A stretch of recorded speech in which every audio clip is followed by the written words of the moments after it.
iHeart, get ready. Fantasy football is here. Welcome to the Scout Fantasy Show. ScoutFantasy.com is home to the Fantasy Football World Championships and the best players in the world. Real money winners giving their secrets to help you win. Now exclusively on iHeart. This is the Scout Fantasy Show with your host, the one, the only, Dr. Roto.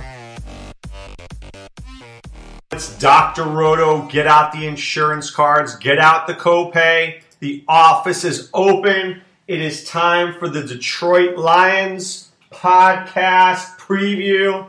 And normally I start with quarterback, but today I'm going to start with the head coach, Jim Caldwell. I've always been mystified how this guy can get and keep a job in the NFL. I don't think he's very good. I mean, I think he was a very good assistant head coach when he was with the Indianapolis Colts with Tony Dungy. But as a head coach, I don't think he's very good at all. I think he's more lucky than good, makes a lot of bad decisions. I mean, maybe he's a nice guy. I think I probably would like Jim Caldwell. I just don't like him as a coach in the NFL.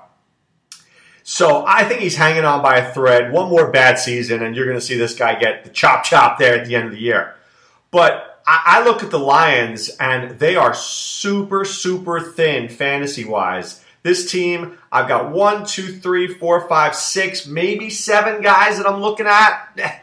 Tops, and that's even being aggressive here. So it all starts and ends with Matthew Stafford. So if you guys watched the Lions last year, you may or may not have noticed something. There were a lot of games where Stafford did not throw for many yards. He threw for a decent amount of touchdowns, but not many yards. So he had 180 and 3, 260 and 1, 240 and 1, 219 and 2. They really went with a lot of ball control offense there for Detroit.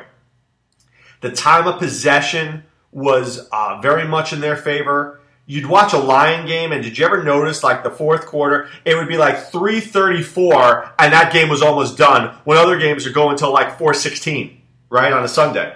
So the Lions games, because of the time of possession, the Lions would just eat up that clock because they didn't have any big play guys. Yeah, right? There's no Megatron there. I mean, Anquan Bolden is a good receiver, but he's not Megatron. So last year, there was not a lot of explosiveness in this offense. Certainly Amir Abdullah goes out. So Abdullah goes out and Calvin Johnson is not there. And it just is a different team. So this is a team that's like the Chinese water torture. Drip, drip, drip, drip. I need some big plays. So am I going to start Matthew Stafford? Yeah, begrudgingly. I mean, I know he gets his 4,000 yards. That's not in question. I think what's in question is how many touchdowns is he going to get? I'll say 25. So he's okay. But, you know, the truth of the matter is I think Joe Flacco will get 25 touchdowns and 4,000 yards too. And I can get him in round 20. So if I can get Flacco in round 20 and Matthew Stafford in round 14, I may just take Flacco in round 20, if you know what I mean. So I'm just not a big Matthew Stafford guy this year. Amir Abdullah is a very interesting case for me because this is a guy who I followed while in college, and he had some serious game at Nebraska. Serious game. I mean, he was a real joy to watch. So he had 19 touchdowns in 2014 with 1,600 yards in college. Then he comes in the pros and he does nothing, right? I mean, he's really just been bad. I think that's the best way to look at it. I don't think he's a bad player, though. So, look, there are guys who just aren't ready for the pro game. They get injured. Something's not right. You can't put your finger on it. That may be Abdullah. But this could be his year. I think if I'm the Lions, I need to see something this year in this guy, or I'm abandoning this ship. I just am. So I'm going to give him a shot. I would like to take him, I would think, in maybe round 7. I'm trying to look here. We have these high-low ADPs, and I'm trying to look for Abdullah. Give me a second. Okay, so his high pick, his average pick is 69.71. So that tells me about 6th round. If you're aggressive, you're taking him at 57, and the team that took him the least was at 85. I would say 69 to 72 is about right. He's about a 6th round pick. Would I take him in the 6th round? If I went receiver, running back, and I took him as my 3rd running back in the 6th round, maybe. Or if I took 4 receivers and he's my 2nd running back, maybe. But I've got to cover my butt. I'm not going out on a limb with Abdullah without a backup plan. If you do that, you may regret it. Now, that said, if I take Abdullah and he's good, I score. Right? He could give me 3rd, 4th round numbers in the 6th round. That's value. But if he's bad, which he has been, I'm in big trouble. So I can't go out on a limb for Ameer Abdullah. Theo Riddick, I like it as well, but he is just clearly a PPR guy. He's not really a running guy who gets a lot of attempts. He had 92 attempts last year. That was because Abdullah was out.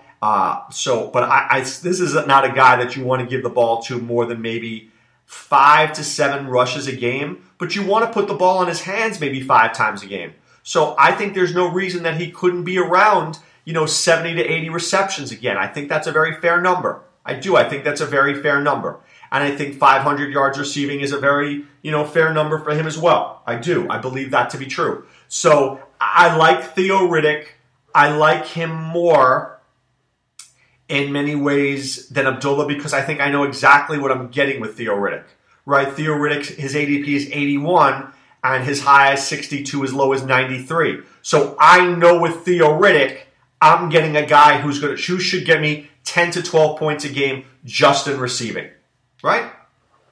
That's something that's tangible to me. Wide receiver, there's 3 wide receivers I want to talk about. First is Golden Tate. Now, I've always been a big Golden Tate fan. He's not the biggest guy in the world. He's about 5'10", but he is a very good receiver. Okay? A very good receiver. He runs good routes. He's not afraid. He's a target machine. He wants the football. He's a terrific guy in terms of you can rely on him. Do I trust him in fantasy? I do. I think he gets a little overdrafted sometimes. I want him in the 4th round, not in the 3rd round. I want him in the 4th, right? I want him to be my 3rd receiver, not my 2nd. But, look, a lot of people last year were very annoyed with him. Week 4 against Chicago, 1 reception, 1 yard. Week 5 against Philadelphia, 3 for 39. People ready to kill him. And then all of a sudden they're like, oh, shoot, Golden Tate's here. Let's throw him the football. The next 4 weeks, 10 targets, 12 targets, 9 targets, 12 targets. So they realized they weren't getting him the football. You must get Golden Tate the football because if he's not happy, he's like your engine. If the engine's not revving, your car's not going anywhere. You need Golden Tate to make your engine run. And if there's anybody that should know about engines, it's the Detroit Lions, right? Come on. Now, what happened was last year that Marvin Jones was sensational the first 4 weeks.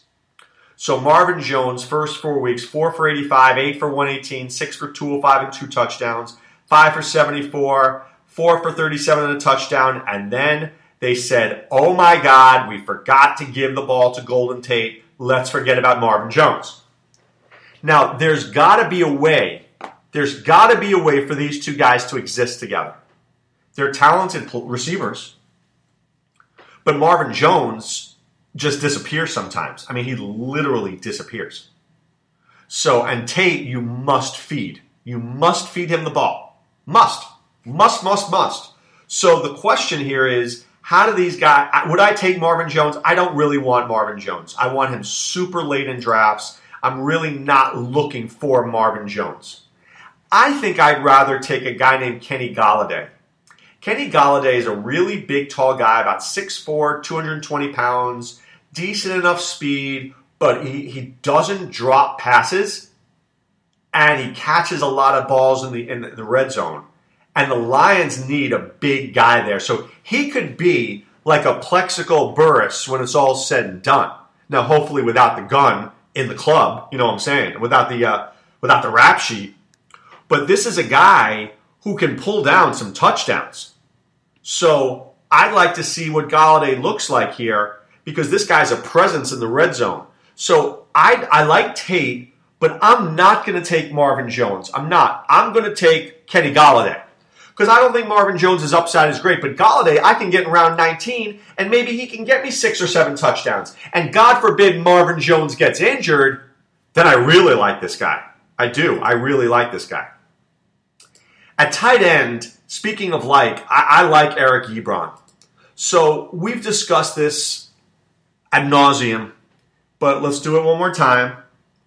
Tight ends take a while to develop.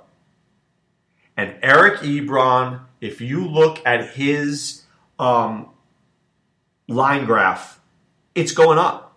So 25 catches, 248 yards, 1 touchdown, 40. That's in 2014. 2015, 47 receptions, 537 yards, 5 touchdowns. 2016, 61 receptions, 711 yards, 1 touchdown. The touchdown went down, but the targets have gone up. The receptions have gone up. The receiving yards have gone up. He is being has more of an expanded role in this offense. That said, the Lions brought in Darren Fells, who's this humongous human being. I mean, really, Darren Fells is a large man. I think he's like 6'6", 6'7", 280, 290, something ridiculous like that. He's going to be the blocker, which frees Eric Ebron to be the receiver. Now, I want you to remember last year, Hunter Henry was very much the receiving tight end, and look what happened to him. All he had to do is worry about going out there and making plays. Eric Ebron could see a nice spike this year. This might be the year where we see 70 catches, 800 yards, 7 to 8 touchdowns. I think this is the year that Ebron continues his development, continues moving up, shows that he is now, he's 24 years old. He's a baby. Seriously, he's a baby. I think I have t-shirts that are older than 24 years old. My wife hates when I wear them. But this is a guy that I think is getting drafted now as the tight end 12 or 13. And I think he could be giving us tight end 6 or 7 value when it's all said and done. Nothing wrong with that. Ask me, do I want Delanie Walker or Eric Ebron? I want Eric Ebron. I do. Now, you think I'm crazy, but Delanie Walker, his ADP is 93. Okay? Eric Ebron's 111.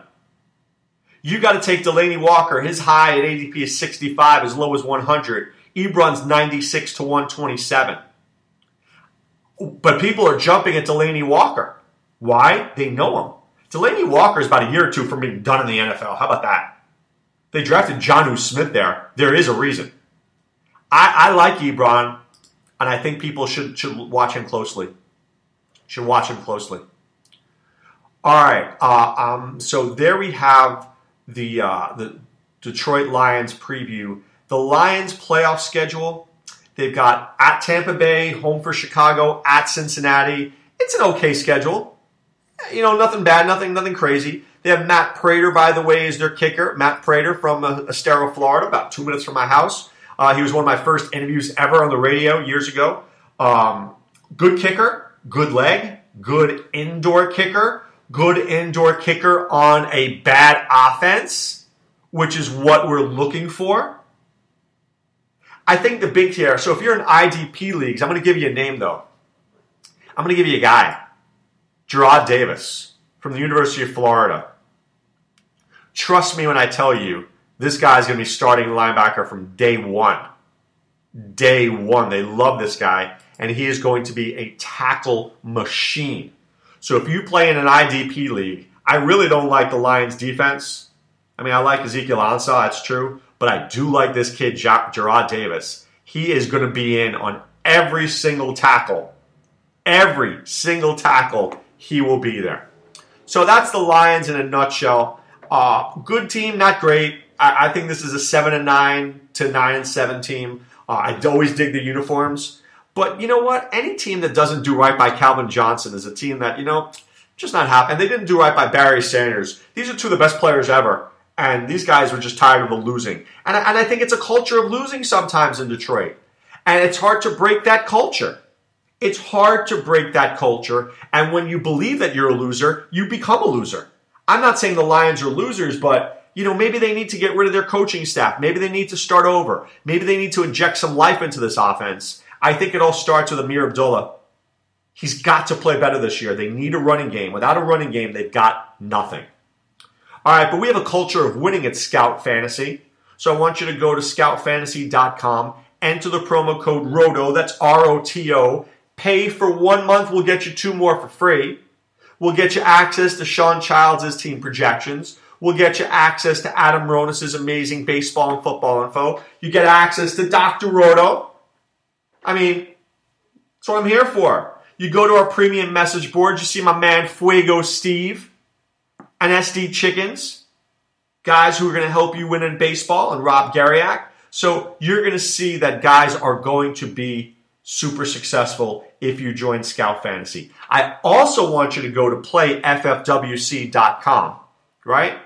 When you get to playffwc.com, what are you going to see there? You're going to see our draft board, right? You're going to scroll down. What drafts can I do? How many spots open? How many people are playing in these tournaments? How much does it cost? $2.99, $35, whatever it is, you get in to the league. You be part of what we're doing. Sign up now. Come to Vegas. Play in a draft. Compete against me. Compete against Adam Ronis. Right? 5 spots left in the Beat Dr. Roto draft. Do you think you can beat me? I don't think so. I'm just saying. I'm just throwing it out there. So check it out. Best payouts in the industry, amazing customer service, and you know what? A very great draft experience with guys who love playing fantasy football as much as you do. All right, time now to put away the insurance cards, put away the copay. The office is closed, my friends. Back with more podcast previews in the coming days. Looking forward to it. Have a great day, guys. Be well and take care. Thanks for listening to the Scout Fantasy Show. There's never been a better time to join the Scout Army. Visit scoutfantasy.com. Use the promo ROTO for 2 months free. And don't forget, fantasy players, please thumbs up the podcast on the iHeart app.